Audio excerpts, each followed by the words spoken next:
Hello, everyone. I was thinking about a gag I could do before we went live, and I couldn't think of anything. Sorry. I was sitting here thinking, and I was like, I don't know. Anyway, hopefully everybody's, doing pretty good this afternoon, or this evening, probably. Good evening, Nate.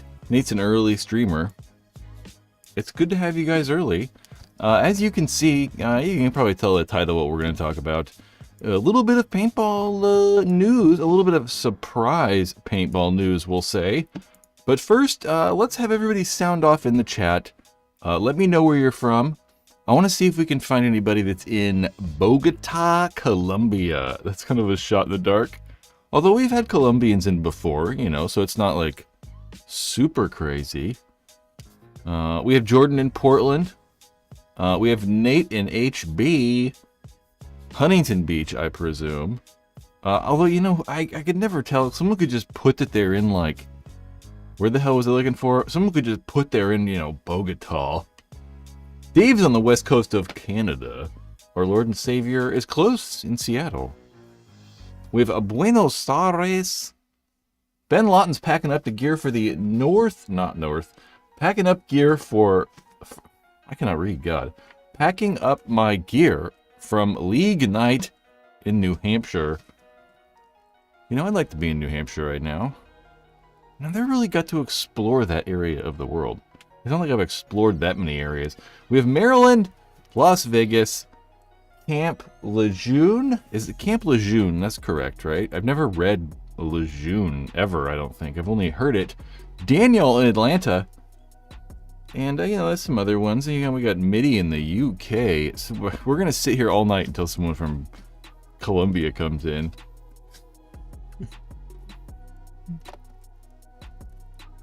From Long Island. You know what I was talking about? Let me know how good this looks as well. We're streaming right now at 10,000 kilobits per second. So I'm wondering if this looks any, like, a little bit more crispy or something like that. For any of you long-time viewers. Although if you're on a phone, it's probably not going to be that different. So what are we talking about? We have the Geo 5R. 5R. I think that's R, right? That's an R. Geo 5R, which is so goddamn confusing because I get to keep saying, no, I'm sorry. It's Geo R5. R5. See, I have it written, like, wrong all over the place, because I keep calling it the Geo 5R. It's going to be a little confusing. The Geo R5, which I also noticed today, kind of looks like RS. The R and the 5 kind of looks like an S. It's kind of interesting. We're going to talk about NXL and why they're going to Texas, or what's going on with Texas. We actually have Paintball back on TV, which is crazy. NXL Britain we'll talk about for a little bit. We're going to talk about the Push watch along. We had WCPPL. There's a Hormesis video we're going to watch. All kinds of stuff. So maybe that's what the 5 stands for. Reimagined 5? Probably not. Because they never had they never had the 5 to begin with. If it was like the Geo R4, maybe that would make sense.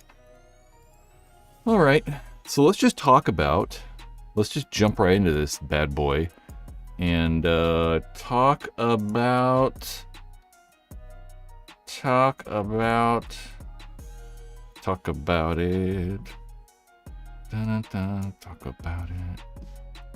about the Geo R5. So if you guys we'll just do a little bit of a recap on Geos. So Geos are the Planet Eclipse guns that are spool valved. They made the Geo 3.5. Then there was a big, long, huge gap. They probably didn't make, I don't know, a spool valve gun in the Geo version spool valve for maybe like 5 years or 6 years. They came out with the Geo 4 about 2 years ago-ish, somewhere in there. Yeah, I don't know. I didn't really like it all that much. Then now we have the Geo we have the Geo R5. We'll get there eventually. The Geo R5. All right, let's do this bad boy. We have the Geo God dang it. We have the Geo 5R with its brand new Riptide regulator. It's subsonic bolt. No, that's actually not the goddamn Geo 5. Obviously, that's the Dangerous Power G5 Spec R. That's the G5 Spec R. This is the Geo 5R. Nope, Geo R5. No, that's a CS3. And I bet nobody even realized it's a CS3. It's the same goddamn gun. I mean, we just pull up the, you know, the Geo R5. R5, the Geo 5I. The Geo R5. It's becoming a mouthful. And look at the things. It's a R5, CS3, R5, CS3, R5, CS3, R5, CS3. I mean, like, you know, what's the difference here? They're so similar. It's hard to say. Look at them. Same thing. Same thing.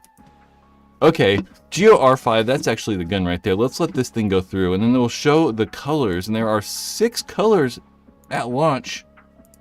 And I'm just going to read, like, the new things, or, like, the highlighted things of this R5. They have a brand new, sort of, we'll talk about the bolt in a minute here. They have a brand new GR drivetrain, ergonomics ground up redesign, and this is all comparatively to the Geo 4. So they have that brand new GR drivetrain. They have ergonomics ground up redesign, soft tip bolt, concealed eye covers, which is kind of interesting, and the MME electronics stack, which is the same electronics that are coming in the CS3 and LV2. You're getting that S63.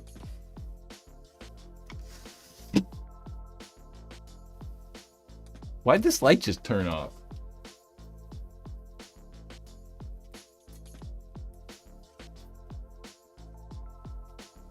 Maybe I should plug it in. Let's plug it in. Or it's gonna drive me crazy. You're gonna have to wait for me. Hold on.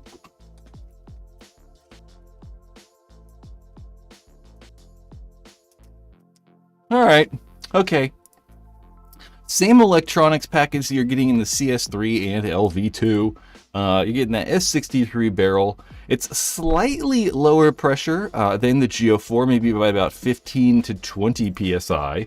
And they will not be making a mechanical frame for this. So if you want the highest end mechanical gun you can get, it's still going to be with the CS3. So like the LV2, there will be no mechanical frame. And here's just a bunch of other pictures. And you know, I don't know, you know, it seems like this is a gun we've seen before, right?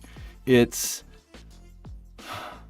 not any different, I think, than the CS3. I mean, currently Planet Eclipse have their CS3 out and the LV2, both of their high-end guns. This R5, the Geo R5, is going to sell for $1,650, $100 less than the CS3. The CS3's at $1,750. And then the LV2 is selling for $1,600. So all those guns are around that $1,700 to $1,600 price. But I kind of feel that like a lot of the things that we saw that made the CS3 interesting from Planet Eclipse, we're kind of, you know, seeing on this R5. Like the trigger redesign, that, you know, differently shaped foregrip. Not foregrip, sorry, that differently shaped trigger frame, how it's kind of a little bit more slim, maybe has a little bit more feel like the Etha 3. It's got that barrel, those new electronics. The foregrip is slightly different, like if we go back and compare the CS3 right here to the R5, that's the R5 right there. We go CS3, R5. I mean, it's a little bit different on the foregrip, but not slightly, you know. So I'd assume that both of these guns are going to have, I mean, pretty much nearly identical ergonomics. The one thing I actually really kind of do like is how they kind of got rid of the eye cover. Let's cycle through these pictures and see if we can just find a gun on the side. That's the side of the gun. And previously they had eye covers here, and there's just no eye covers anymore. So now the foregrip cover, that rubber cover, completely covers up the eyes. You can see it right there. I really like that. I just kind of think it's a little bit slicker and just a little bit cooler than having those metal eye covers there, because there's really maybe, no point in the eye covers. So it's interesting. I don't quite understand. These guns have always kind of been a little bit confusing to me, because Planet Eclipse now offers 2 guns that are essentially the same price, that essentially look the same, they essentially feel the same in your hands, but they might shoot a little bit different. So this gun is going to have a version, let's turn this on. So this has a version, I'm not even sure what to call this. Let me know in the chat what we should call this thing. Because the Planet Eclipse guns, like say the CS3, it has a gamma core bolt system, but it has the OP core of the gamma core. So it has the OP gamma core. When this thing, I don't know what to call these bolt systems, right? We had the, say the IV core that was in the Geo 4 and the 3.5, but that doesn't have any like overarching name. So this one has the GR core, which is really just a very similar version of the IV core. We can kind of see right there. So this is on the top. This top bolt right here, that one right there, is actually the GR. So that's the brand new one. And then this bottom right down there is going to be the same bolt system that comes in the Geo 4. So the previous guns. And there's kind of just 2 things that I've noticed about this, right? Well, immediately it looks a lot different, right? I mean, I think we see that part right there, the like rear part of the can, or the valve body, I think that's called. It just looks much bigger compared to that IV core version, but not really, right? It's really just both of these parts kind of combined to make that one larger valve core or valve body, and then they put the can is still right there. So it's essentially the same pieces, just kind of like, they just separate them in different spots. So it's not all that much different. You can definitely see that they've gotten rid of that prop shaft. There's just no prop shaft on the front of there. So now that prop shaft looks very similar to that gamma core bolt system. It's not really looking all that much different. The one thing that's definitely noticeable is you can see there's some little holes right there that are actually on the new, that new bolt. We can kind of zoom in there and you can kind of see those on there versus the, just bolt before, where it just, I don't know, didn't have anything. There's no holes there. That's the classic bolt they've been using forever. So there's a little bit of a change in that bolt, but who knows how this shoots? I mean, I don't know if it's going to shoot all that much different. I thought that my my Geo 4, I don't know, I didn't really like the way my Geo 4 shot. But at the same time, I thought my Geo 3.5 was the best gun I've ever owned. So it's kind of odd. We'll certainly find out here very soon. These are going to be probably shipping to customers within the next 4 to 5 days. Well, actually, I should say probably 6 days, probably early next week. But they're coming out, and people are going to start having them in their hands very soon. I think I like the way it looks. I'm definitely not against the way it looks. I mean, it does look kind of simple and subdued. It definitely looks like a lot more like flat and maybe a little bit more streamlined for some reason. And these aren't lined up perfectly either, so I don't actually know if one of these guns is going to feel a little bit longer or not. We can see right there on the R5 that the foregrip, like how it lines up with the barrel, is a little bit more straight. Whereas if we look at the CS3, you can see that foregrip tucks back in a little bit underneath the body. So maybe just having that will make it even feel a little bit longer.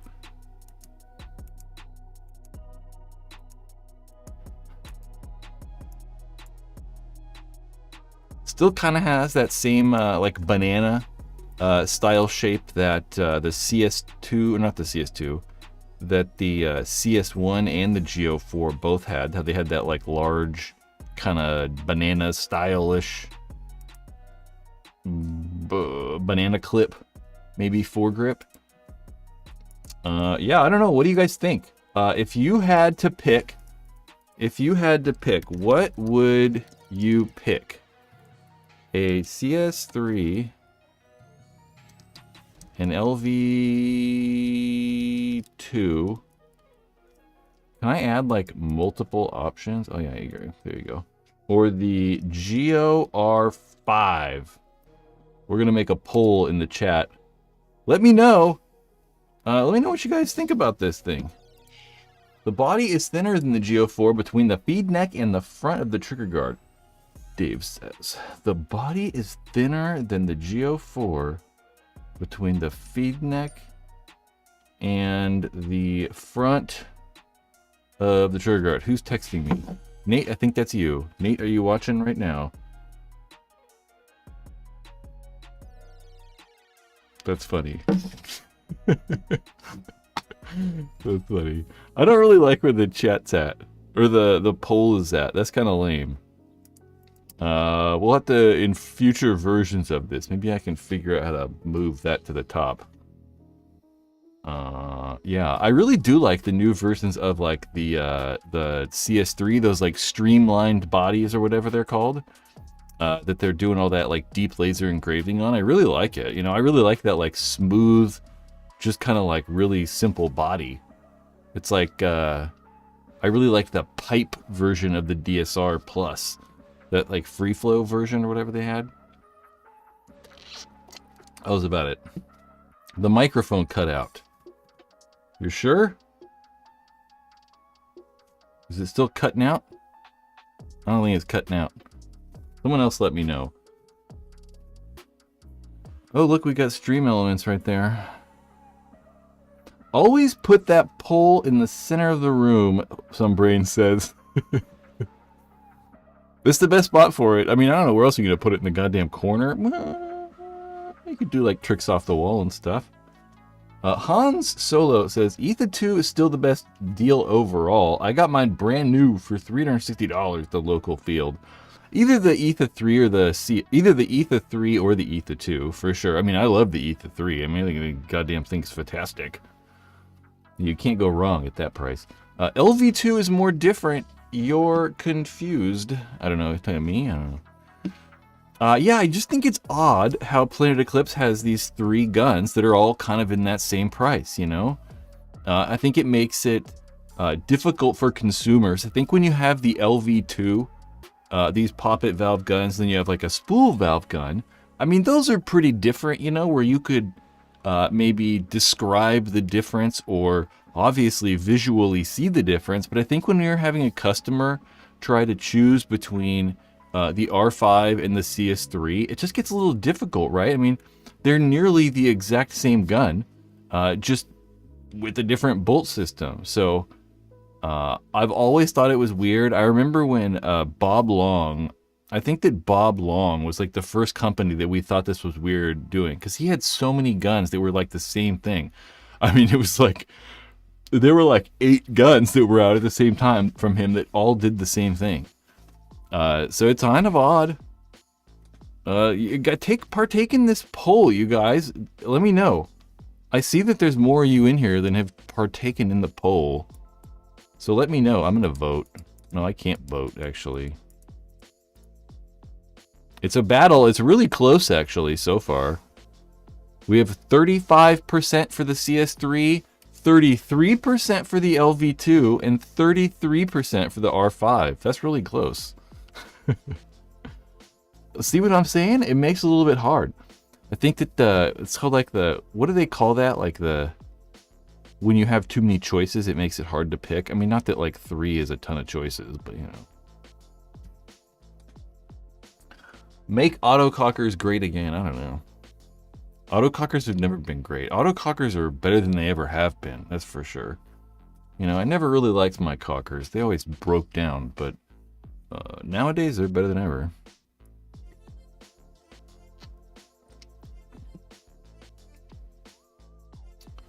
Field Pierce or something says, would love to have any of them, still shooting a 160R and have an LV 1.1. Those are still really good though. I mean, you know, it's not like those are bad by any means. I just want this poll to go longer. I want to let this poll go a little bit longer, and then we'll talk about some more things. I didn't really execute my joke well in this though, because like I think it's hilarious how this was named. This is the Dangerous Power G5 Spec R, and it just reminds me. And then this, you know, just reminds me of this, and it just gets confusing.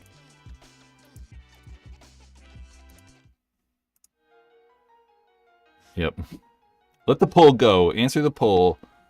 Okay, I think we're gonna close the poll since no, let's move on. All my cockers have been old, no problems. Yeah, I don't know. It's not really, I guess, the parts. No, it's the parts. The newer guns are for sure better. These are your results. Our results are in. We have CS3 at 35%, the LV2 at 33%, and the Geo R5 at 30%, which I'm kind of surprised by, you know? Kind of surprised. I really would not have put the R5 that high. I'd have probably assumed the CS3 would have been at the top. But it's also hard, you know, and I think when it comes down to it, it's like, I really like the LV2, but when it comes down to it, it's like, I don't know. I always want to, like, I'm close to, like, I don't know, I don't know if I could buy one. I might just lean toward the CS3. So something we're definitely doing pretty soon here is this thing right here. Coming up June 20th, we're going to do a push watch along party on this YouTube channel.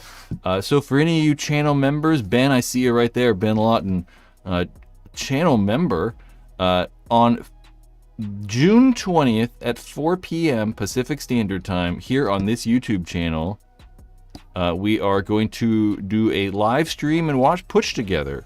Push is one of the most pivotal, most important videos ever made inside Paintball. And we're going to watch it all together. We can listen to the music and everything. So it's going to be like an unlisted private live stream. We can get a little crazier.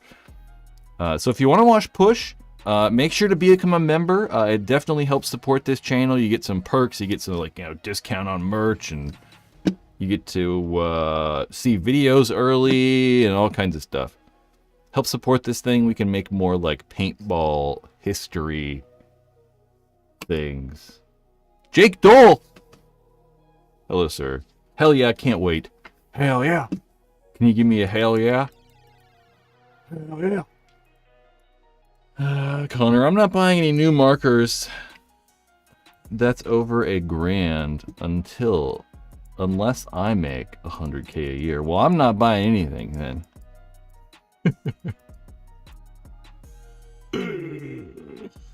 John says that movie made me a fan of AFI. Oh, break down. Can you feel it? Something like that. Sing down. Chris Williams with that 1999 super chat, dude. One of the guys helping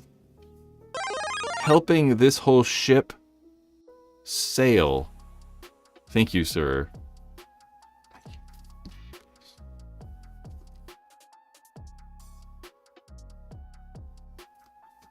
Takes a long time for it to do that sometimes.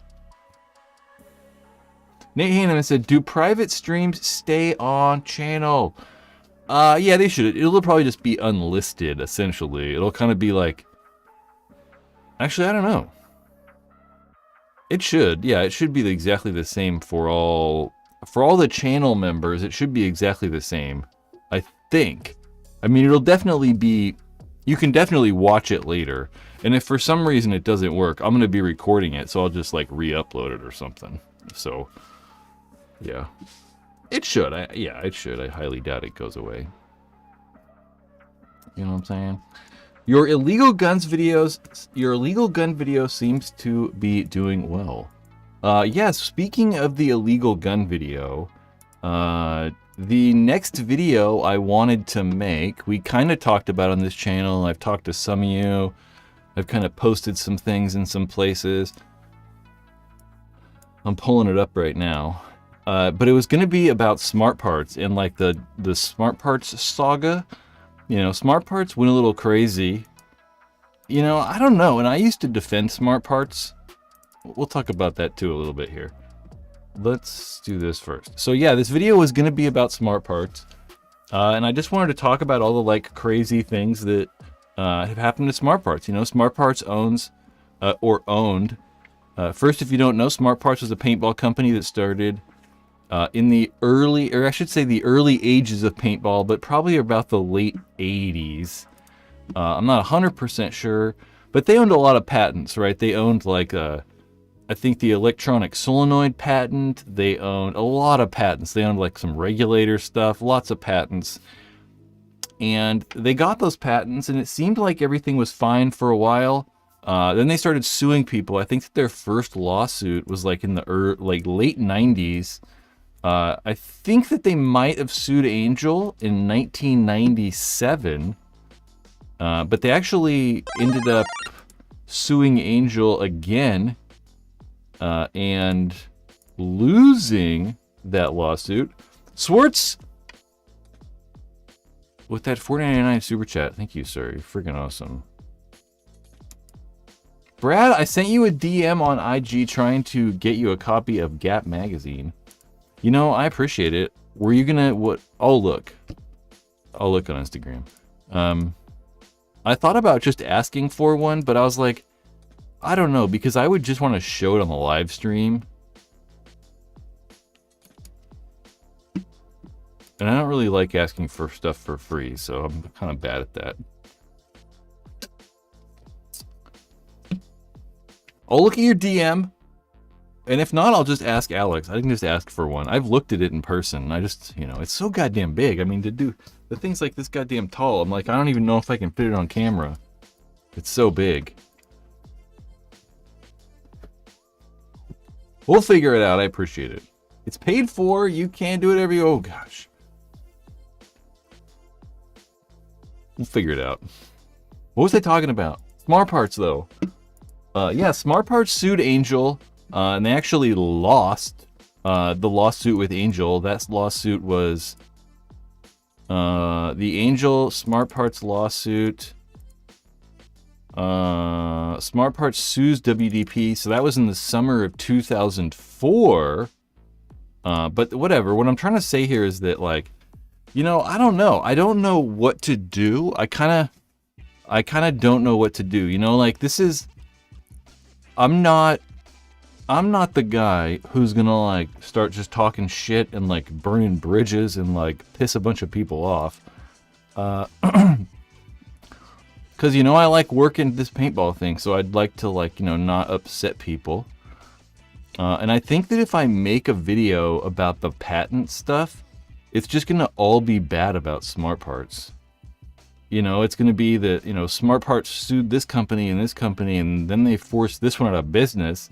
You know, they got these guys to stop making guns, and then, I don't know, it's just going to be like bad thing and bad thing after one after another about Smart Parts. And, you know, Smart Parts is still in business. Our Lord and Savior. Let's talk about tipping culture. Dude. Well, you're just tipping me right now, so we'll say it's good and bad. Well, I'm not asking you for a tip. At least in California, they like got rid of those junk fees. They like made it illegal to add junk fees onto stuff, which is good. Yeah, but I don't know. I just don't want to like. I don't want to make a whole video about how bad Smart Parts is, while Smart Parts is technically still around. You know, like. I mean, we still have, I was going to say GOG, but not really. We have DLX and Shocker are both still like, you know, Gardner, like Smart Parts brands. So I don't know. I just don't want to like piss everybody off, you know, because there's not a lot of these paintball companies. There's like, you know, like 10. 10 to 15 that are worth anything, you know, that are actually making and selling products. And I don't want to just, like, you know, take down smart parts. So Porter, it sounds like Will Ball for Soup style content. It certainly kind of is. I mean, I wouldn't make it like that, but I hear you. It's like I just care about, like, you know, I actually care.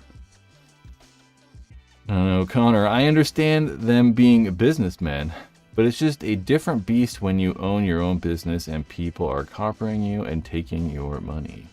Oh, for sure. 100%. I mean, that's why I always kind of, like, defended them. But I don't know. I don't know. I don't know. The legal battles off the field translate to beefs on the field? Probably. I would assume so. I mean, there was so much drama in the early, like, 2000s. I mean, you had Bob Long suing National Paintball and all. There was so much chaos that it's hard to do. And it's not necessarily saying that I won't make that video. But I think it would be better positioned not directly at Smart Parts. Because originally when we were going to do this video, it was going to be the company that killed paintball. Or the company that tried to kill paintball. The company that just tried to ruin paintball. One company's failed attempts to kill paintball. I actually really want to title the video, When the Call is Coming from Inside the House. But it wouldn't do that well.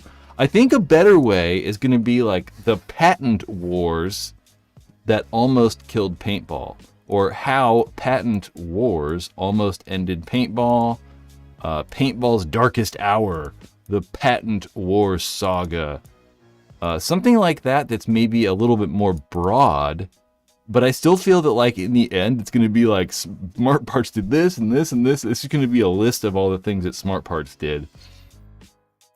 It gets weird. Some brains, WGP and Bob Long. People forget Bob ruining pirate cocker bodies. I don't really remember that. I, like, vaguely remember. But man, my memory is so bad alone that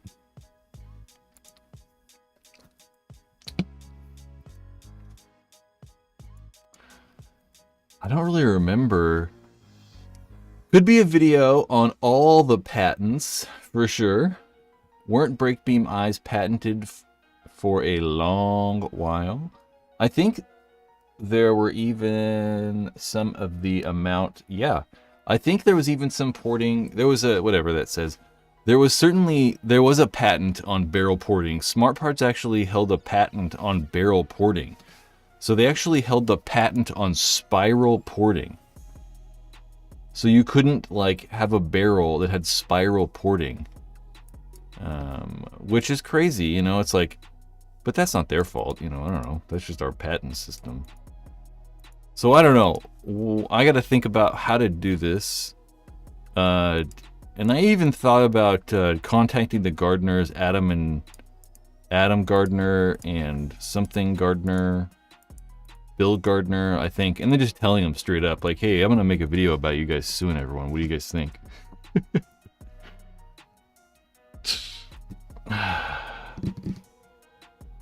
The dude that invented spiral porting was the original Pacific Paintball in Petaluma. Man, I don't even know that. That's like some old paintball lore. That's some old paintball lore. Yeah, we'll think about it. What videos are happening? I think I don't know. I gotta figure it out though. I don't really know. I also think that taking this approach to videos and trying to do like historical topics, or maybe, I don't know, stuff similar to that, right? Like I have on a list right here, the most important paintball tournament ever, or the tournament that changed paintball forever. And then I think all hoppers were terrible until this one came out. It's going to be about the history of the rotor. I did want to do the company that people hate. That was going to be Smart Parts. Or do an Eclipse one. How this company started dominating paintball. And do some of those historical things.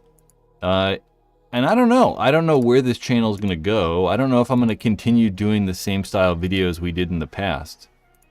Mainly because, you know, you just got to think that, like, if I'm going to do stuff, you know, it's like if we even look at, like, views on videos and stuff, you know, these videos that I've been doing forever, sticking in the same style, I don't know if it's working. You know, you think that, say I did this Lux Idol review, right? The Lux Idol review has 11,000 views.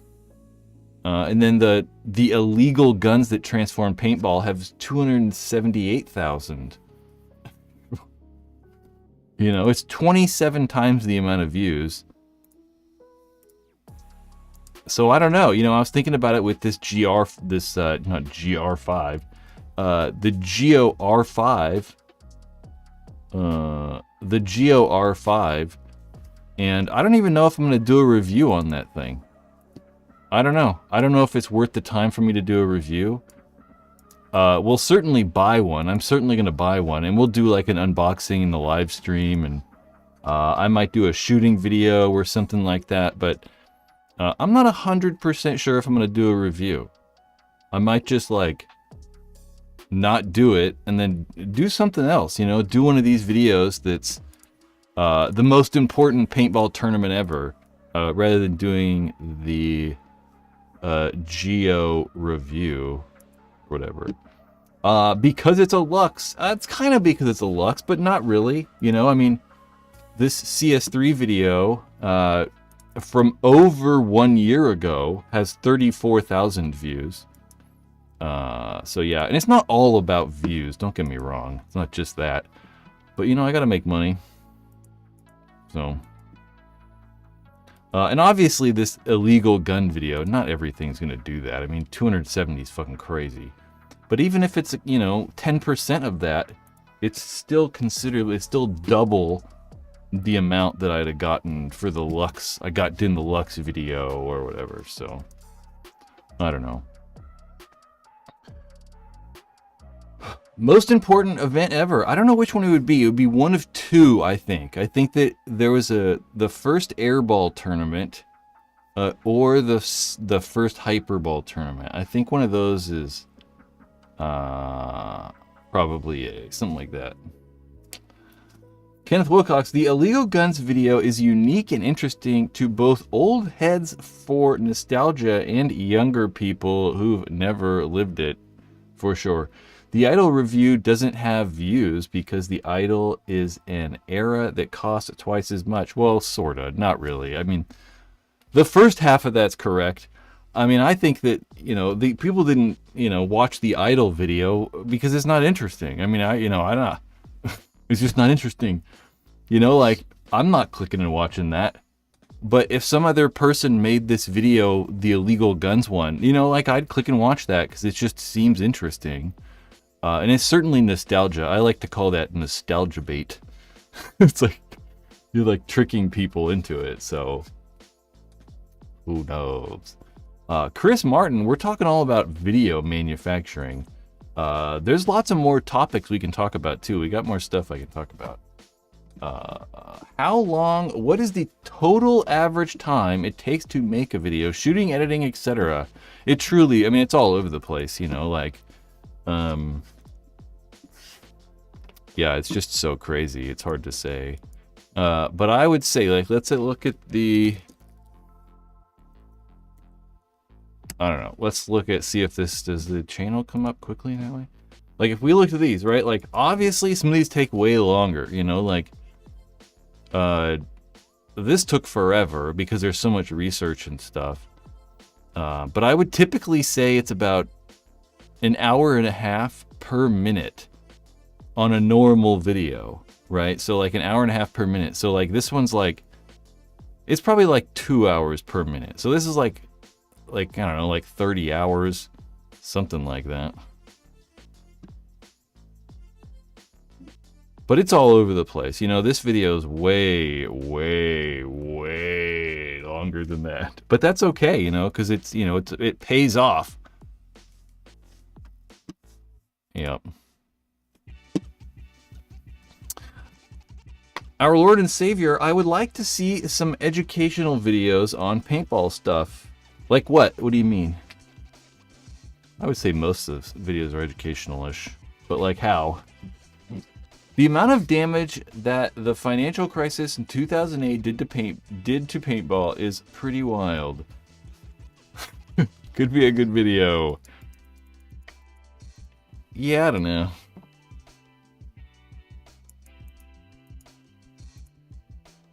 Maybe. It's so broad. It was such like a long period of time. Yulfidub.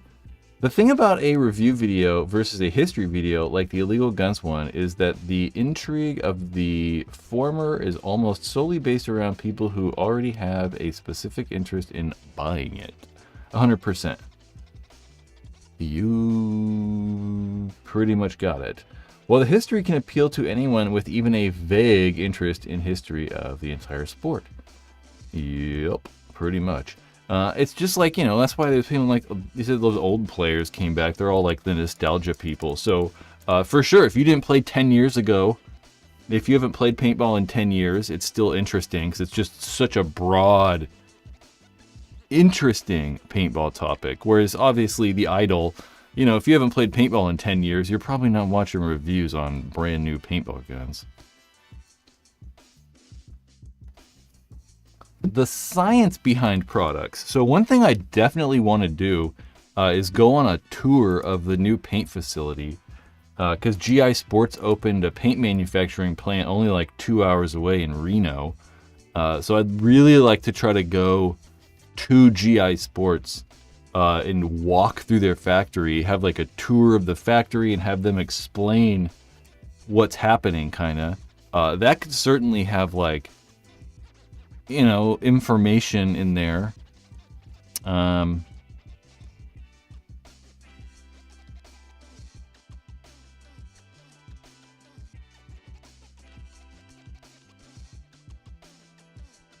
Yeah, I don't know. I'm just thinking. I'm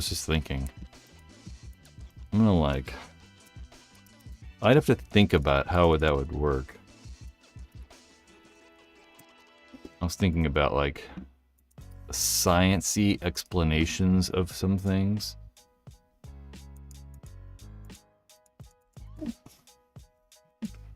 How it's made, 5-star paintballs. Well, really what I'd try to like to do is I like to, there's a couple YouTube channels that I watch that go to like manufacturing facilities and they'll like walk around manufacturing facilities. I want to try to watch some of those and see how they work. They've already, the how it's made thing, they already did how it's made paintballs. They've already done those, which is kind of funny. Because I missed it, what are illegal paintball markers? I don't know.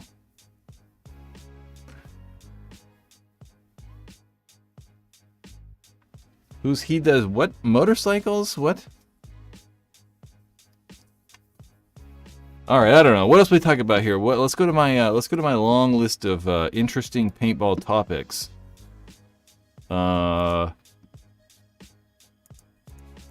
We didn't talk about NXL on TV really at all. You know, the NXL, the National X-Ball League. For you tournament players, I made this cool video, or this not video, of the NXL and ESPN. It's been a very long time since we have paintball on TV. I mean, dude, I think that like all the time in this chat, it's all like, why isn't paintball on TV? And like, how do we get paintball on TV? And like, let's get paintball on TV. Well, paintball's going to be on TV, goddammit.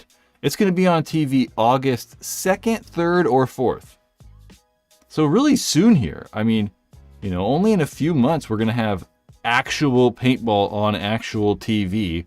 We're not 100% sure on what time it's going to be on, but it's going to be on ESPN2, either this August 2nd, 3rd, or 4th on ESPN2. And it's going to be the Atlantic City Finals. So Atlantic City taking place here June 20th through the 23rd. They'll be filming the finals. So whatever pro teams make it to the finals in Atlantic City, they're going to post-produce and put on ESPN2. It's going to take place during their, like, what they like to call the Ochos, which really, I mean, if any of you older guys, you might remember Dodgeball, the Dodgeball movies, or the Dodgeball movie. And Ochos, they do this every year, and they just do this for 3 days, and they just allow some alternative, different, weird style sports to be on TV. So like some very odd ones there. Let me read the list of stuff. This year, we're going to have excellent sports like disc golf, slam ball, slippery stairs, yes, slippery stairs, table tennis, which is cool, foosball, also cool, pillow fighting, extreme axe and knife games, horseshoes, belt sander races, dog surfing, and pinball. No hobby horse, unfortunately, Dave. You know, some weird sports. You know, this was the last time that paintball was on TV. This isn't actually the TV spot, but this is a little ESPN excessive promo they would play in between games and stuff like that. But paintball's going back to TV. We'll for sure have more information on it. And one of the things that I really kind of liked is that, like, you know, previously when paintball has been on TV, it's never been done by paintball people, right? It's always been outside sports companies doing it. They've hired or contracted people out to make the content and then sold it off to ESPN. But now, because Go Sports has so much experience putting on this content and just making all these videos, they're actually going to be using Go Sports and another outside sports telecasting company, broadcast company, to help them put it on. So I really like that the NXL and Go Sports are kind of heading it up, right? They're kind of doing the whole thing. So I really like how they're involved heavily with it. One of the things that I really like too is that Tom Cole said that it's possible that they're going to be using cameras on barrels. So we've always talked about that, right? Like, why don't we have barrel cams and all this stuff? And one of the reasons is it's very difficult to do live barrel cams. I mean, you know, cameras and all this stuff's got to be really small on these guns. So it's difficult. But hopefully, you know, post-production, you don't have to, you know, stream it live when it's post-produced. So they'll hopefully, we'll see some barrel camera footage as well. Paintball's on TV. I don't know. We'll find out what happens. We can't wait. I mean, I kind of can't wait. I mean, I don't think people care as much anymore. You know, I think that this would have been a really big deal 10 years ago, you know, but TV's just not the same anymore. Like, so many of you, I don't even own regular TV. Like, I don't know how I'm going to watch this. I know that, I think that it was on, they said the ABC app, but I don't know. Do I have to have, like, a cable provider to be able to watch that? Do I have to, like, log into my, like, you know, Cox account or, like, my Dish Network account to be able to watch it? So, I don't know. I don't even have TV. Is there a Geo R5 shooting video? Not that I'm aware of. I've not seen it yet. Slippery Stairs probably goes ham. It's funny. Remember Slippery Stairs? It was like all over the internet for a while. It was those white stairs. They made that like white staircase. You know what stairs look like.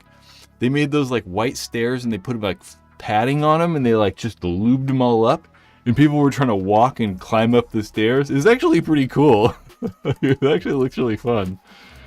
It's great. Jake Dole, ESPN has a streaming service, I believe. For sure. But you'd have to like log in with your TV account though. So it's like, you have to be paying for like Comcast or something. It's crazy.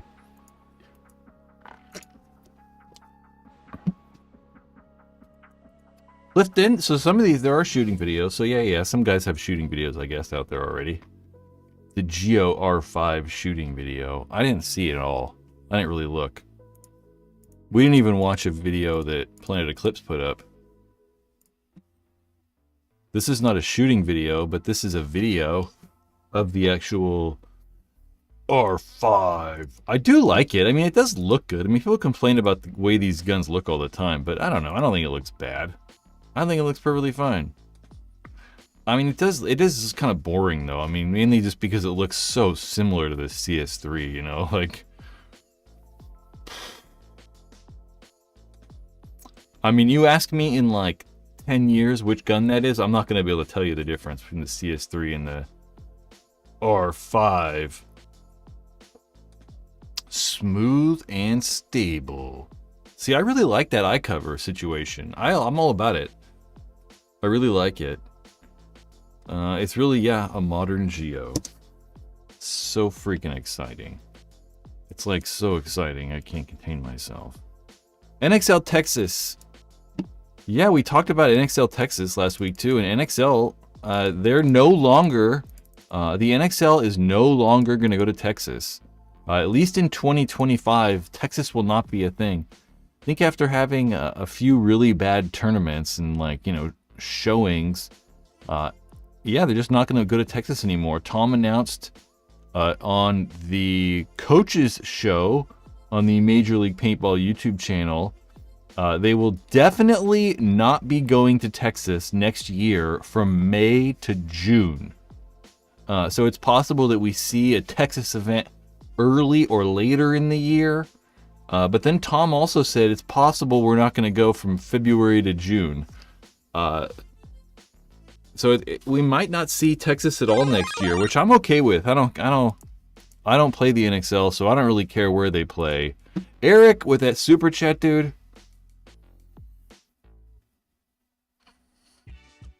Cars toast. Eric, you're freaking awesome. And I'm with Eric. Anyone like this video? You guys, if you're liking this live stream or if you like these videos at all, it really does help when people like this stuff. It just helps YouTube kind of like be like, hey, you know, people actually like this. So when you like and comment, it truly does help. I know it's kind of like lame because everyone's like, like and comment. And I'm with Eric too. Become a member. If you guys want to help ever support this channel, one thing you can do is become a channel member. Coming up very soon here, we're going to be doing a watch party right there for channel members. Hopefully I just unplugged the monitor. Okay. The monitor just went dark and I was like, channel members, yeah, we're going to do a push watch party on June 20th. A private one only for channel members. I'm all over the place. There's two versions of these memberships too. They're $3, a whole $2.99 a month. And you get free emojis and stuff. You get priority replying to comments, member only chats, which is like this, you know, green thing here. We're going to do that live stream. So any of these supporting members can join that live stream on the 20th. If you're a pro member, you get early access to videos. You get exclusive only, member only videos, I should say. A 20% off the Paintball Ruined My Life store, as well as that other stuff. Certainly check out memberships, guys. It's one of the ways that we can help fund this whole channel. Because some of you might know, paintball is not the biggest industry in the world. So without your guys' help, I mean, it's literally... I don't know. I don't know.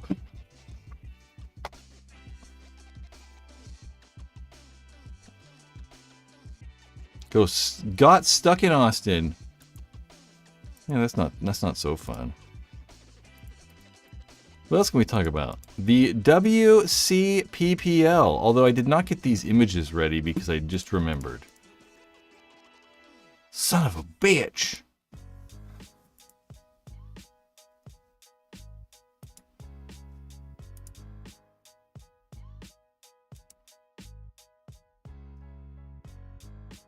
I'm so confused here. What is going on? I'm looking for something that I had earlier.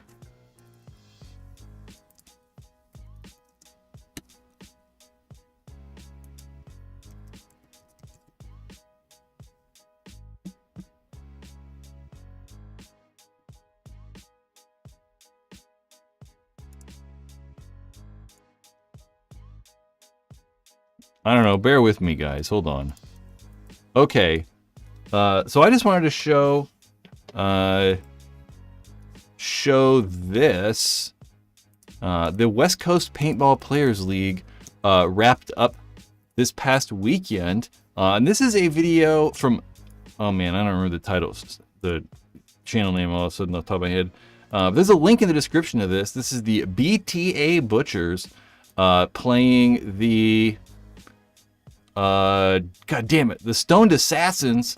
And this is the BTA Butchers got first place in the Premier Division, playing the WCPPL at ASG here in Southern California. Not here in Southern, I'm not in Southern California. Here in California. Cool, because they won 10 grand. I mean, $10,000 is the highest prize in any paintball division in the U.S. That's not, the NXL is only giving away $5,000 for first place to pro, which is insane. But they won 10 grand, which is pretty cool. It looked like a pretty fun tournament. There were a whole lot of teams showing up. The WC always does a really good job. They actually had a webcast of all of the fields. They had 4 fields running, webcast on every single one of them. They didn't have audio, like commentary on all of the fields, but the first one they did. WC, it's always really good. WC got, they have like a bunch of divisions. The Butchers got first in the Premier Division. The Vegas Brawlers got second. The Narcos got third. And then Division 3, we had Fear taking first. The LVP, the Las Vegas Paintball, like Premier Paintball, the Yetis or the Yeets? I don't know. The NorCal Hustle Homeboys. Some of those guys, shout out. Butchers. Yep, but they got first place. Butchers, I think they're in third place overall in the series with, that guy got destroyed. I think they're in third place overall. With Vegas Brawlers are in first. Man. Cool. Holy moly, Dave's gifting memberships again. Freaking awesome, dude. 5 gifted memberships. Just amazing. Just amazing. How do I like... I don't know. Thank you, sir. Those people will thank you too. Eduardo, RB, Just Indo 96, and Alex, Adam Enright. That name sounds familiar. Jacob was 10 at the time. Jeff's like, I work in the pits for damage. I grew up playing with the Edwards brothers, although Jacob was only 10 at the time. I always forget that Jacob's like 23, like, or some shit. I'm like, it's crazy that he's been playing pro since he was like 14. I mean, he's older than 23. He's probably, what's he, like 27 or something like that? It's crazy.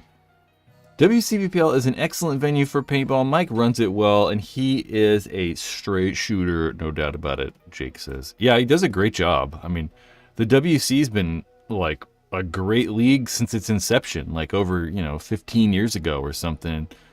Buying the US XBL is probably also really good, so it's cool.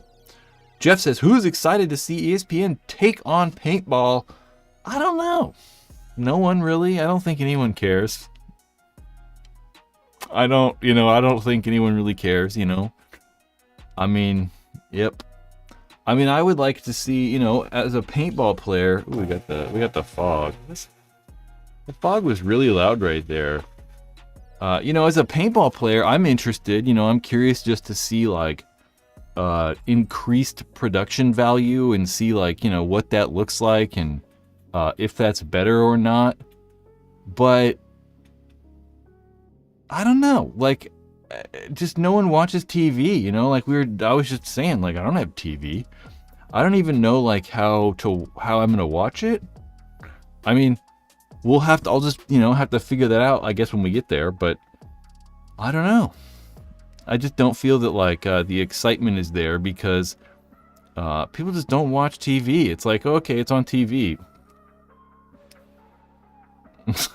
Like if they had some like deal with like YouTube to get it on the homepage or like Twitch to get it on the homepage or something like that, I think that would be better than TV almost. So I don't know. Brad, I am sure you remember the HB ESPN broadcast. Kinda, like, I don't know. We kind of talked about it. I showed a clip earlier. I think it was 2011. But there was so much stuff on TV at that period. There was like, for maybe 6 or 7 years, there was paintball on TV all the time. It wasn't that weird. So I kind of like, I forget a lot of that stuff. And I don't remember. It wasn't that big a deal. So it's kind of like in and out of my brain. Daniel Martinez says, TV is hurting for views. They're reaching now for something to hit. For sure. I mean, yeah. Yep. Don't tell me how you feel about the radio. I love the radio. I listen to the radio more than I watch, like... No, not really. I still watch shows and stuff. Anyway. What else can we talk about? I don't know. I don't know if this really matters. I mean, this doesn't really matter to any of us. I mean, I can't imagine any of you guys are going over to England and playing in the UK Invitational. Or the British Invitational. This is just the layout. Coming up in a couple weeks. When the hell is it? I wrote it down. This is what I would like to go through. So, if you're involved with the NXL, if you're involved with NXL Europe, and you guys are looking for an announcer, I'm your guy. I'd love to be able to travel to Europe and do some announcing for paintball. That's all I gotta say. And these are weird, though. I mean, all these NXL Europe things, there's 3 tournaments this year. 2 of them are semi-pro and pro and WNXL only. And then the last tournament of the year is when they're having all the divisions, which is kind of interesting. I mean, I think it'd be kind of interesting if the pros, we could only watch the pros, like it was pro-only tournaments for the US. I don't know. This is another crazy-ass layout. I mean, look at the snake. It's almost like halfway across the field. I mean, the snake is literally almost halfway across the field. But the snake has just gotten ridiculous. Look, there's 3 snakes. There's your big snake, your inside snake, and your Dorito snake. There's just so many crazy-ass layouts. It's just freaking crazy. Dude, NXL Europe announcers are bad. I know they are. I could do better, right? I don't know, probably not. I don't know any of the players, though. I also don't know what I'm talking about. I can just ramble forever. I'm going to be like, guys, the sky's blue. Do you guys know why the sky's blue? The sky's blue because the atmosphere scatters the... Oh, he just talked forever. Han Solo, with the advancements in battery technology, like what? I don't know. Do you think we'll like solid state sodium batteries? Do you think we'll see high pressure tanks go away in the future? I don't know. That I definitely don't know. I know that it's been tried before. Hold on. You know, I don't really know, because I don't know enough about I don't know enough about, like, you know, electronics and stuff. I mean, you could do it right now. Yeah, you can technically do it right now. It would just require, like, dang, dude, I don't know.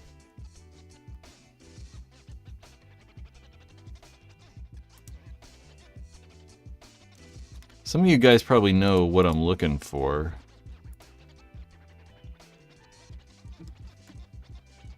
I mean, I don't know. I'm trying to find, like, actual information, but if we look at that, oh my gosh, that's not really how we want to do that. Is it really that freaking big with a big black border? That's what she said, huh? Let's look. There was this thing. So this is one of the more, this would be actually another interesting video idea. There was this thing. This is the E-Volt. So this was what you're trying to say. You know, it's really just an airsoft gun. An electric airsoft gun that shoots paintballs. It was obviously kind of wacky. I mean, I don't know why it's shaped like that. I mean, obviously maybe there's a big battery in the back, and like I don't know why it's so big. But they did have that, and that was an attempt. I think this was like 15 years ago or something like that. The E-Volt. I honestly don't know. I mean, you know, the biggest problem is, like, you know, getting rid of the dumping the power fast enough, and you can run like capacitors and stuff, but I'm not sure if we could get power out of a battery fast enough. I truly don't know. It would be cool though.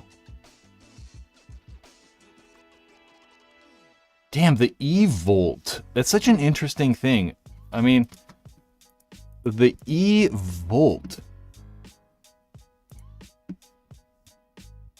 I gotta, like, write this down or something, though. Hold on. It's like a good gun for a video, right? Huh. I know there's some video when I was like, weirdest paintball guns, or like, I believe these guns exist or something.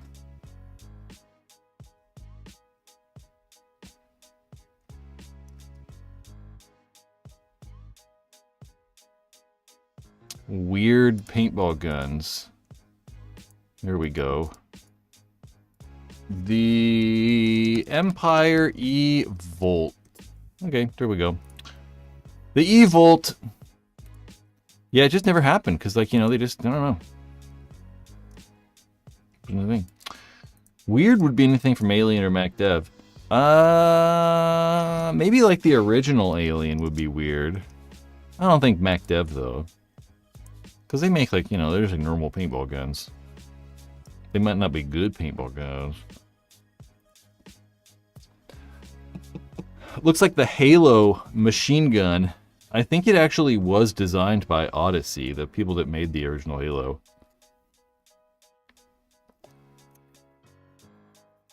Yeah, the original Alien. What'd they call that, though? I don't remember what the original one was called. When did Spider decline? A Spider's probably been declining for a long time. Rise and fall of paintball companies.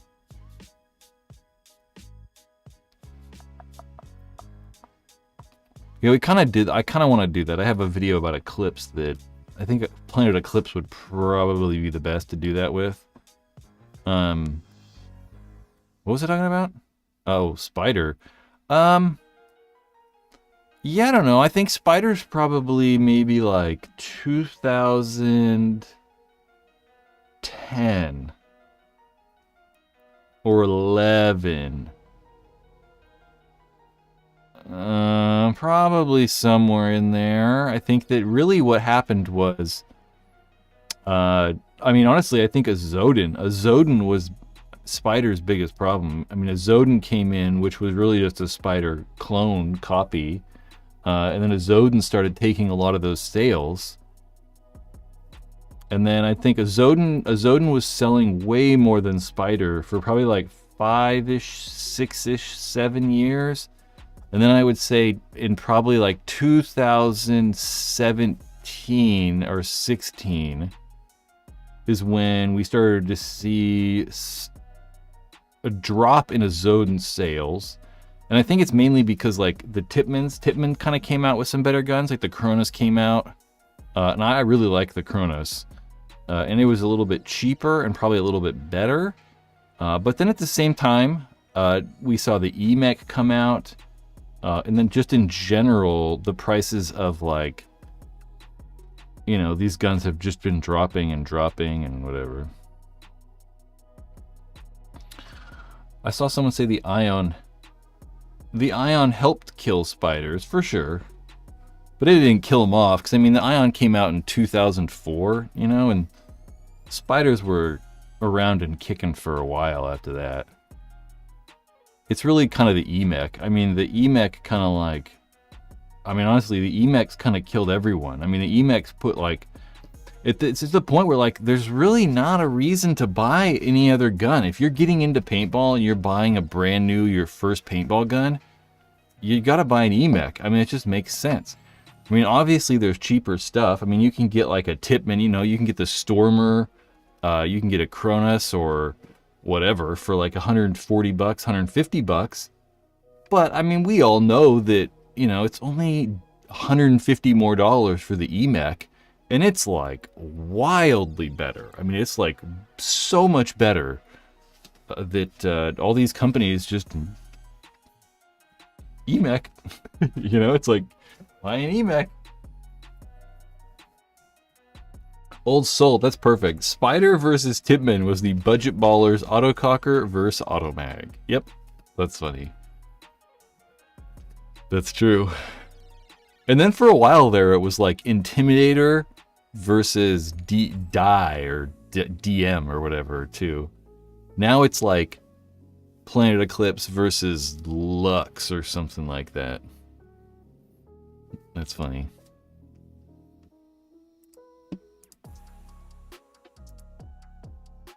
What other preordained topics do we gotta talk about?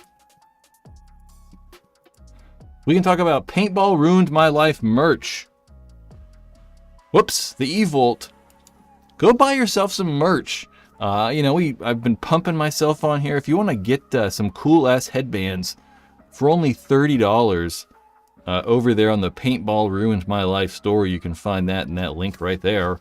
Where you can also find barrel covers and, you know, some headband, some headwear. There's some hats in there, some t-shirts, some beanies.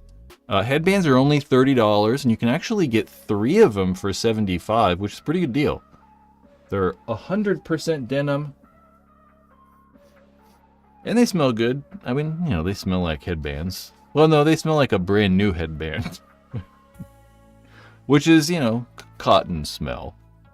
Buy some merch, help support this thing.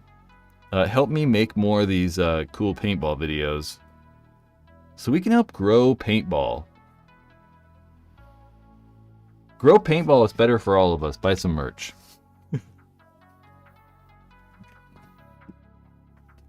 Yes, a new headband. LOL, not stinky ass old ones. Yeah, they definitely don't smell like a headband.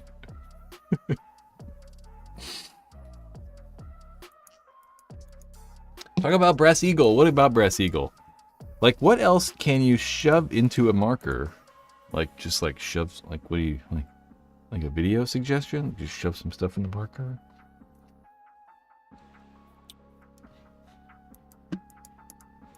I don't know. I mean, Brass Eagle, I don't know all that much about Brass Eagle even, you know? It's like, I don't know. They were kind of irrelevant forever, you know, like, I think about when I got into paintball, Brass Eagle was just some shitty brand, you know, and it was a kind of a shitty brand before I started playing paintball in 2001.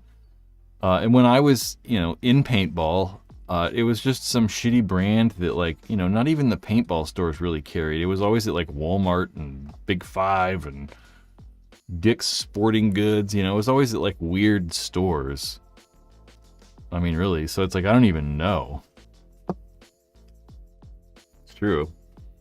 Didn't they make the Rainmaker? They did make the Rainmaker. When did the Rainmaker came out? Rainmaker probably came out in like 99 or something like that. Somewhere in there.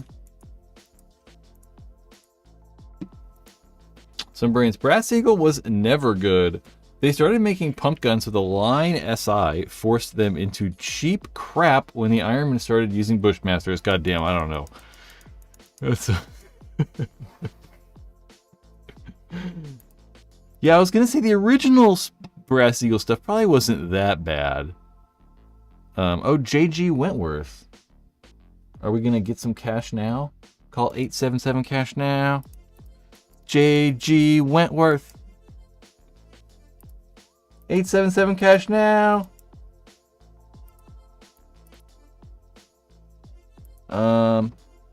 Yeah, the original Brass Eagle stuff wasn't bad, but by the early 2000s is when it got weird. Bob Long loved his long barrel Bushmaster. I also didn't know that Smart Parts' first gun, Smart Parts made a pump gun back in the day. Their first gun was like a weird pump gun. It was like I don't know, I forget what it was called. This was doing all my research the other day. I found out that they made a pump gun.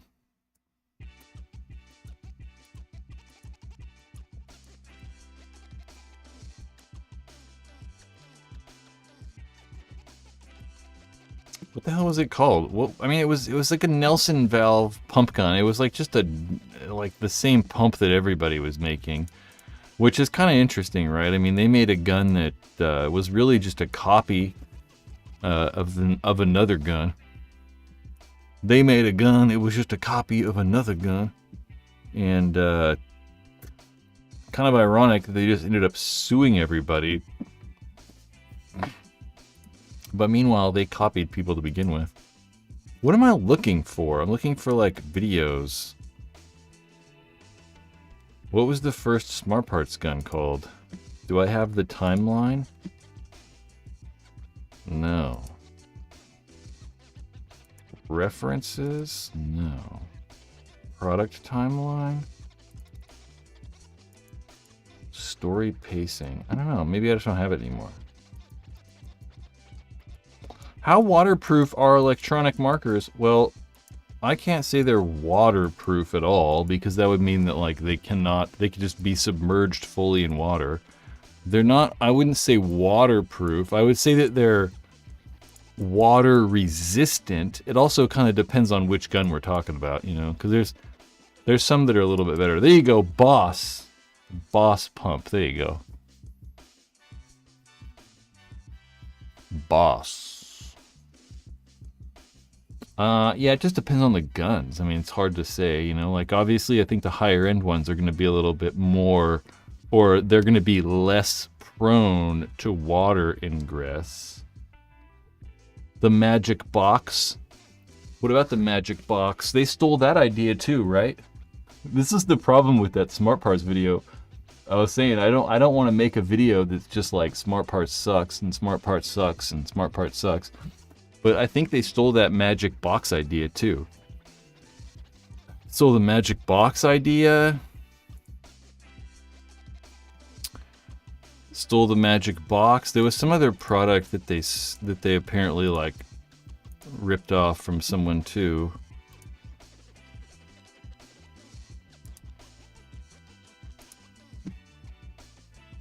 I don't know.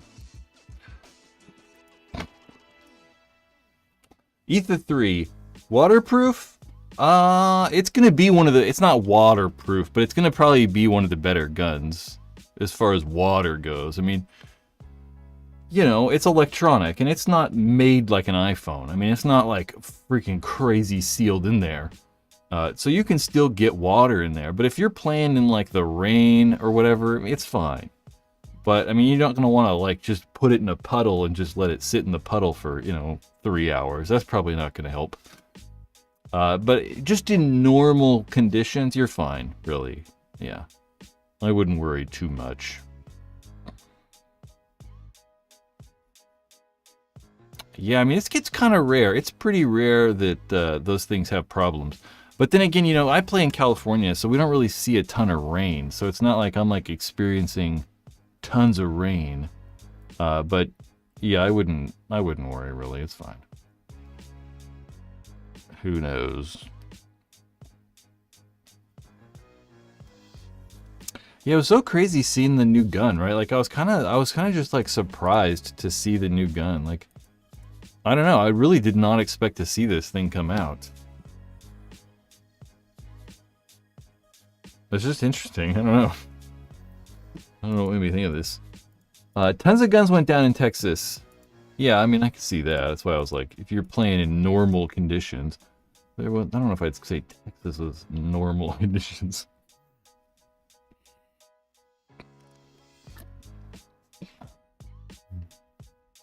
Best gun for the rain, probably something that's mechanical. Probably a pump gun. That's what I would say. A autococker pump. So I don't know, we could watch some of this Hormesis video. Let's like, although we can't have any audio or the video will get taken down. Let's check out this Hormesis tile. What the heck? Why do I not have a link in here? What the frickin' jipper? You're killing me here.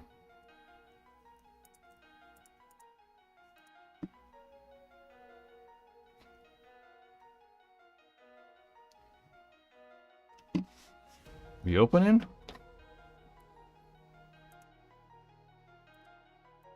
So I've been to this place 3 separate times. I really like Thailand. I really want to go back to Southeast Asia. So if you guys could kick up the super chats, and maybe I can fund my trip to Vietnam. I'd really like to go to Vietnam. So if any Vietnamese paintball players that own a paintball field, let me know. Maybe I could come guest. You can like pay me or something. Bangkok. Look at how good that looks. The video looks really good. Yeah, it looks okay.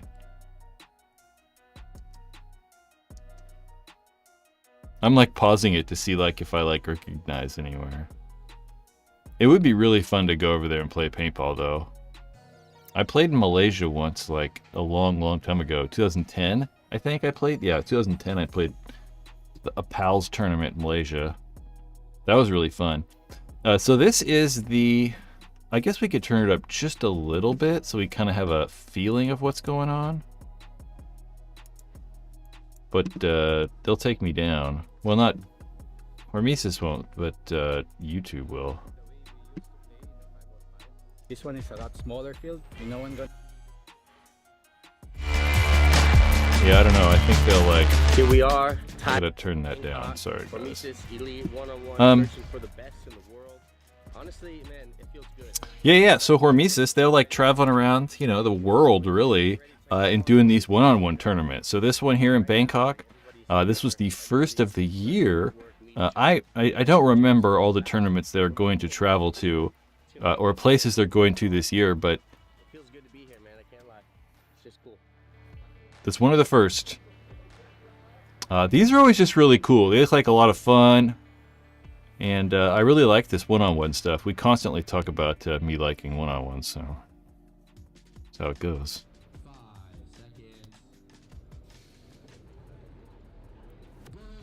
Wait a minute. Wait a minute. That guy have a Myanmar jersey on?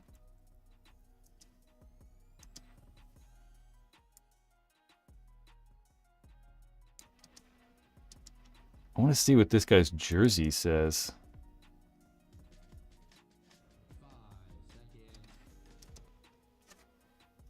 Really? The Myanmar Warriors. There's no way that there's a Myanmar paintball team, right? That'd be crazy. I don't think so. That would be just so wild to me. Huh. Yeah, I don't know. I haven't watched this at all, so I have no idea what we're even watching. I'm not even sure. And I know a lot of people, like, come from around the world, or I shouldn't say, I guess technically they come from around the world to play. But there's a lot of guys who are probably here from Australia and, like, maybe, like, New Zealand and stuff like that. Because it's not that far. This flight's from, you know, Bangkok to Australia, or, you know, from Sydney or whatever, is like 4 or 5 hours. So it's not, like, super crazy. And obviously it's pretty cheap to be in Thailand compared to Australia, so yeah. I don't know how much paint is. I wonder how much paint is. I have no idea if paint's like super expensive or what the deal is. Because literally everything's cheaper there. I mean, everything's so much cheaper there. I mean, food and cars, everything's cheaper. Clothes, everything. So I don't know if paint's going to be cheap. Is it like $60 a case still, or are they able to do it for 40 bucks or 30 bucks or something? Because that's still really expensive there. I mean, you don't talk about paintball being expensive in general. I mean, we complain about it being expensive here. It's like, dude, you don't understand. I mean, if those guys are paying $40 a case, it's like us paying like $160, $140, $150. I mean, it's substantially more expensive here. And well, I shouldn't really say more expensive, but the cost of living is just different, you know. Especially when it comes to one-on-one, right? Everyone's always playing with teams and stuff. We might even consider doing something similar in KL, right? Just to get everyone into paintball, right? It's because it's a good mix of good players and a mix of beginners, right? And amateurs. Just Let's see what this guy says.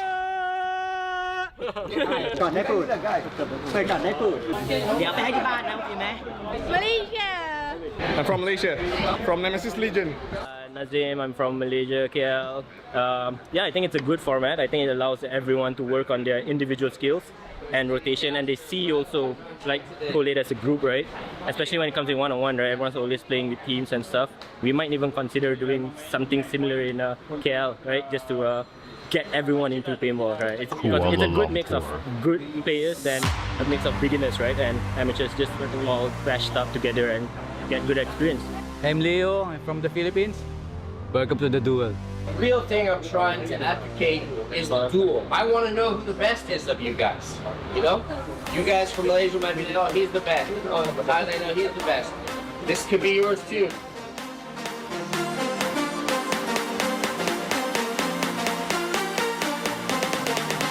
Pretty cool. Yeah, I like these. I'd like to do one of these. That's where I'd like to go to. I'd like to go to a Hormesis Paris Elite Tour. What are you guys talking about in chat? Hit me up. They call it Bangkok for a reason. Bankiesel.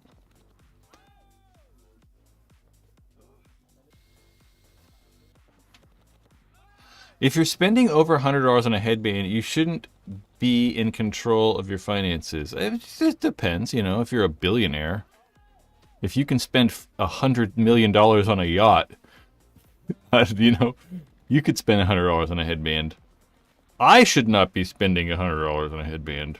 I shouldn't be in control of my finances anyway, but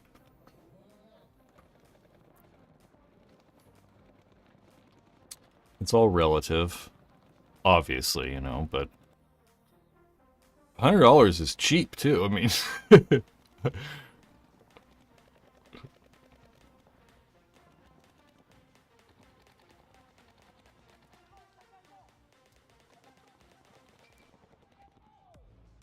I also think it'd be cooler if like Paintball, like they used like non-copywritten music.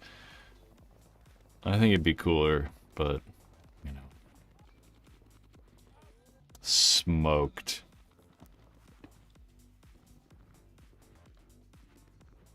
Some of these guys look pretty good though. I mean, one of the things that you notice when you go to like other countries or you watch people from other countries play is you can kind of just tell they're not as good, right? Their gun skills don't look as good. They're not as like crisp snap shooting and stuff. But most of these guys look pretty good. You know, it's the gap between players hasn't changed that much nowadays. It's really clearly for referee. Referee today is really good. I like it. It's really hot here. I'm really tired. This is bringing out the best of in everyone. Challenge of the weather, and then challenge brutal of hot, on I yourself, bet. and how to be, you know, better in every game, so you can improve it. It's been pretty good. The weather is hot. All the players out here, they're giving 100%, so it's very awesome. Like very high level of paintball here today. Well, if I win, it'll be a next step in my paintball. So I've weird been doing this for accents. many years, but I never get an opportunity. So I think this format kind of like give out the players he's like opportunity Vietnamese, to take it the next level. New Zealand or Yeah, something? we're gonna keep it up. I'm gonna try to keep my pacing for the next round, which is the final. So weird. There's like big moment. I'm it's giving like- all 100%. It's like It's really New Zealand really, comes like, out what all sometimes you for want that is guy, an and then elite athlete, and the this is what he's Vietnamese. pushing it It's like for. That's why weird. it has to be first to 10. That's why it has to be 20 minutes, right? You have to go all the way, right? You're not an athlete if you can only last for 5 minutes. Everyone I really sounds just want to prove that Australian like in the New best Zealand. players in Asia like are in Malaysia as well. You know, like I don't get this good because we don't have. This good guy players sounds in like he's Malaysia, from right? It's South really just Africa. to show everyone that Asia players can play paintball, right? Hey, even if I lose, right, I'm losing to a better Asia player, right? And it shows that we can ball, right? I couldn't do that. I'd be like holding back, smiling and laughing. It's funny.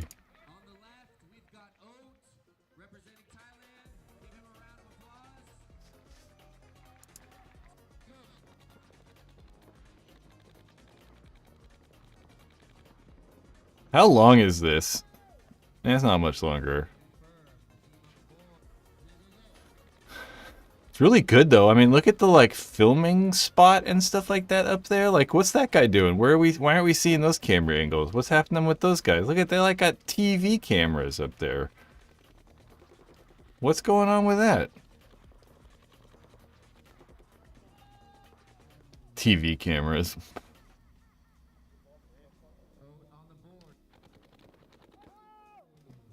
You know, I could go out and ref. People need a ref. You know, I can go ref.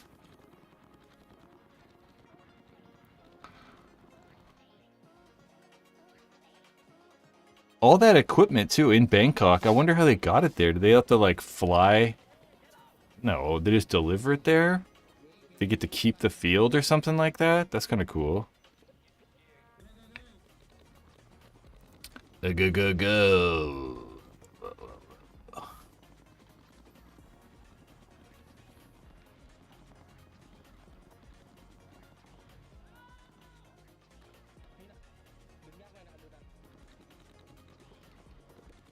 Thailand, what's going on in the chat room?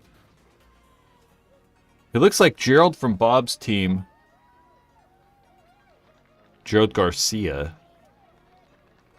I haven't seen him forever. Dan, Malaysia has always had a pretty good paintball scene.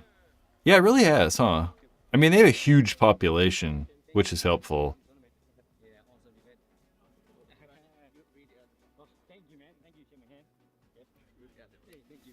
My name is Warkit. People call me Ot. I'm from Thailand. I've been in paintball for 17 years, and this tournament kind of like get me to leap up to the next level in paintball. Otherwise, I would never have a chance. I guess he does sound Thai, but he definitely sounds like he's like Zealand. Anyway. Woo! Hell yeah, nice prize. I mean, you get like a $2,000 gun. I mean, that prize is almost better than like, you know, anything else. I mean, it's better than almost all the goddamn tournaments around. But more importantly, you know, I hope they had fun, and they probably had fun. Malaysia. Yeah, it'd be really fun to go over there and play. If we can get these views bigger on these videos, maybe I'll get more paintball famous, and we can get people to fly me places to play.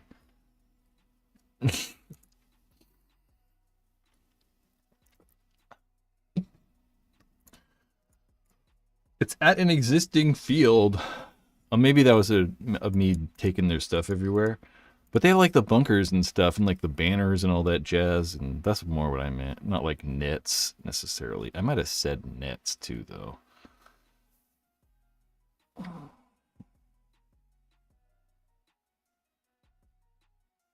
Have you covered the R5 yet? Yep, we did. Like a long ass time ago. You gotta scroll back like an hour and a half.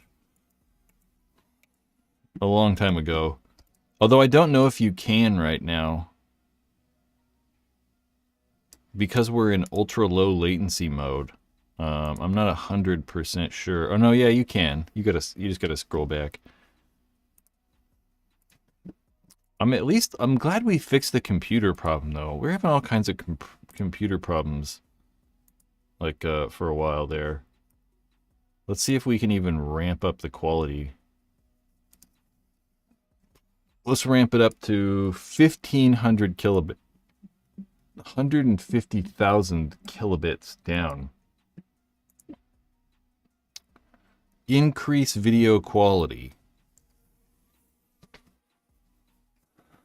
I'm excited to see it on ESPN. Yeah, I don't know. We'll see. I mean, I don't know. You know, I'm excited to see maybe just what they do. You know, if there's you know, better video quality, or maybe not quality. It probably won't look all that much different, but maybe if graphics will be different, maybe they somehow can incorporate.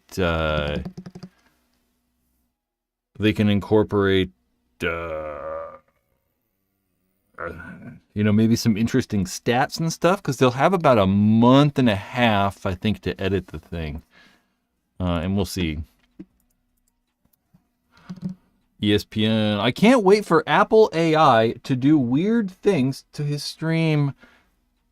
You know, I use ChatGPT like every day for all kinds of stuff. It's been really good at helping me learn things. You know what I really like is like ChatGPT, like it's just good at helping you learn stuff. Like I can ask, what's this thing? And it can tell me. And then if I don't understand one thing, I can just be like, I don't get this. What's this? And it can just do it. And you're like, it's just so good at like helping you learn.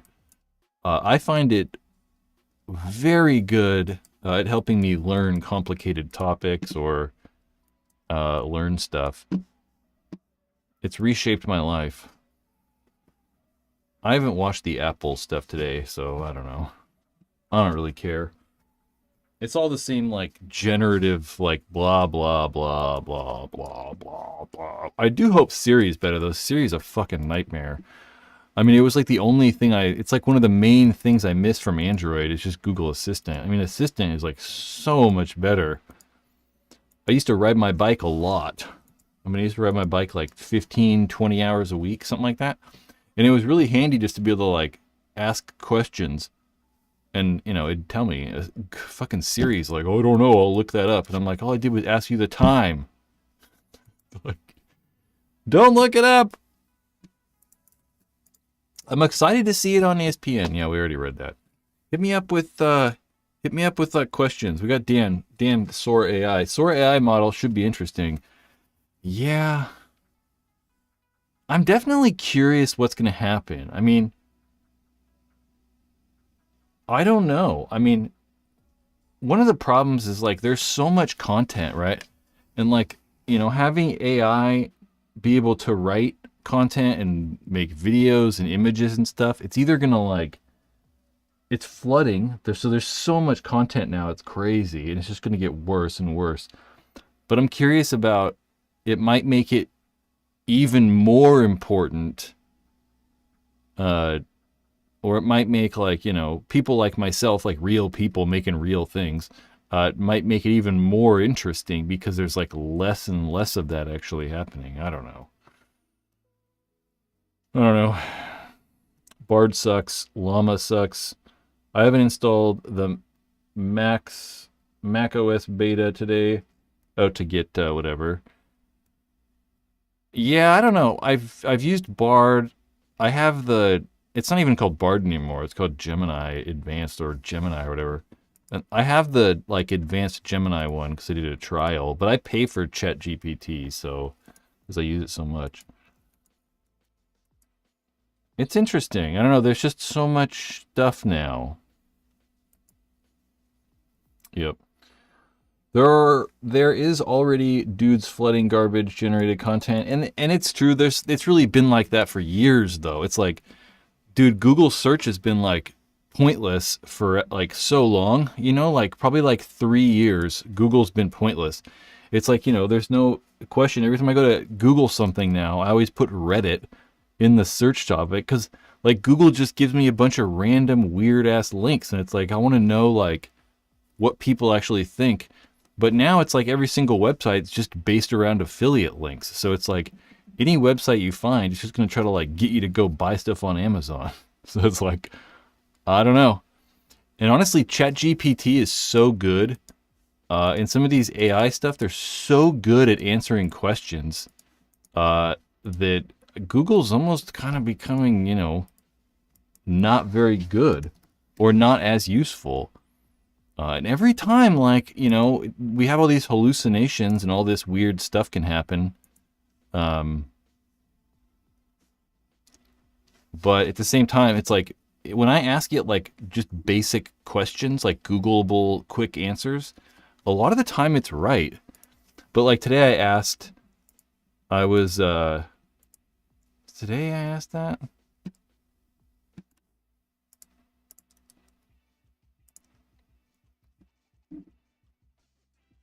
Oh, here's some things. I was like, what are some...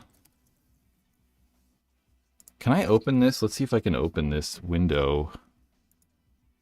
I don't even know if I can open this over here. If I can't open it. Nope. I wish I could make like a conversation like public or something. That would be kind of cool. Can you? Oh, maybe I can. Oh, look at that. You can.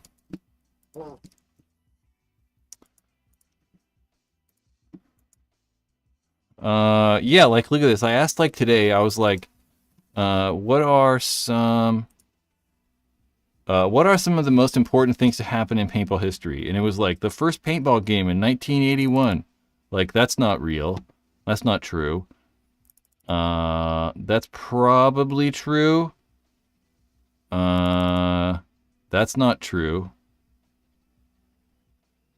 So it struggles with like some of this crazy stuff. The creation, I don't even know if that's real or not. That I think is real. The development of speedball is probably real. But like that's real. Right, like I got the shocker right. The formation of the PSP. Was it 2003? Well, like this is obviously not real. The X Games.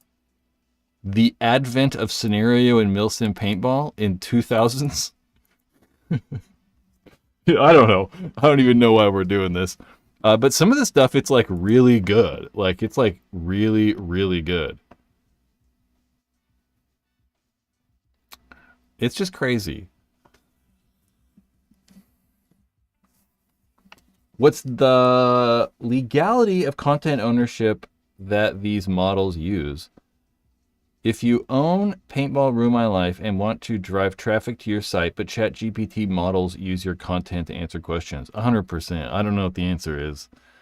I mean, I've thought about that, you know, like I've written a lot of paintball stuff, you know, and like it knows what I am. Like if I type, what is paintball ruined my life? Like it knows what I am. Paintball ruined my life is a sentiment that could stem from a variety of personal experiences and challenges in life. Maybe not. Or Alyssa, I thought it was a YouTube channel.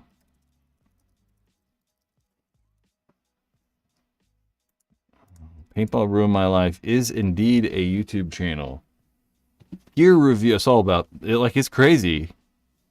It even knows who it is. It was created, like, it's crazy. Paintball Ruin My Life is indeed a popular YouTube channel. It's created by Brad Johnson, that's me, and it focuses on all aspects of paintball, including gear reviews, gameplay tips, industry news, and general discussions about the sport. The channel aims to inform, entertain, and engage within the paintball community. And then there's like a long list of like things that I've done. It's just crazy. But I don't know what happens. It's weird too, because it's like what happens, like all the stuff that the models are training on are things that have happened that we have made. But you know, once the AI models are completed and we stop making stuff, what are we going to do? You know, there's not going to be any new information, so I don't know. I think one of the funnier things, it was when they first started showing the models off, like the image generation stuff, and there was actually the Getty, Getty Images logo was appearing in some of the generated images. So they're like, well, we know where you got those from. It's like, oh, those happened. Yep. But I don't know, it's very good at like teaching me complicated topics, I really like it, especially things that have like lots of lingo. It's very good at that, so it's been very helpful for me.